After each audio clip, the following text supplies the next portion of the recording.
केंद्रीय मंत्री और राष्ट्रीय लोक जनशक्ति पार्टी रामविलास के अध्यक्ष चिराग पासवान ने पूर्णिया के रंगभूमि मैदान से अपनी 9 जनसंकल्प यात्रा का शुभारंभ किया। इस यात्रा का उद्देश्य बिहार में विकास और शिक्षा के मुद्दों को प्राथमिकता देना है। चिराग ने बिहार फर्स्ट, बिहारी फर्स्ट का अपना विजन दोहराया और कहा कि बिहार को गरीबी से निकालने के लिए जाति समीकरण से ऊपर उठना होगा।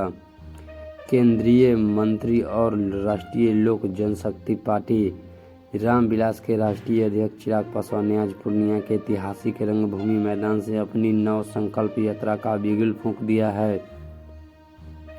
इस यात्रा का उद्देश्य बिहार की राजनीति में जाति आधारित समीकरण से हटकर विकास और युवाओं के भविष्य को प्राथमिकता देना है।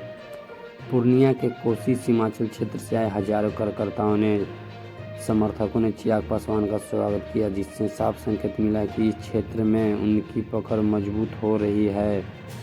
अपनी यात्रा की शुरुआत बिहार के पहले दलित मुख्यमंत्री भोला पासवान शास्त्री की जयंती के अवसर पर करते हुए चिराग पासवान ने उन्हें श्रद्धांजलि दी। उन्होंने कहा कि यह मेरे लिए सौभाग्य की बात है कि आज शास्त्री जी की जयंती पर यह 9 संकल्प महासभा आयोजित हो रही है।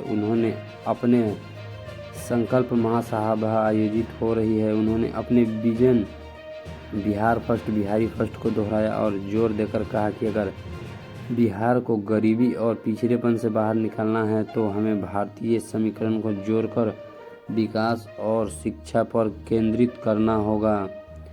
पत्रकारों से बातचीत में चिराग पासवान ने एनडीए के प्रति अपनी प्रतिबद्धता दोहराई। उन्होंने कहा कि बिहार में डबल इंजन की सरकार काम कर रही है और आने वाले चुनाव में उनको समर्थक पूरी ताकत से एनडीए उम्मीदवारों के साथ खड़े होंगे। उन्होंने कहा, हम घर घर और गांव-गांव जाकर समर्थकों को तैयार कर रहे हैं। आने वाले चुनाव सिर्फ सत्ता का नहीं बल्कि बिहार के भविष्य का चुनाव है।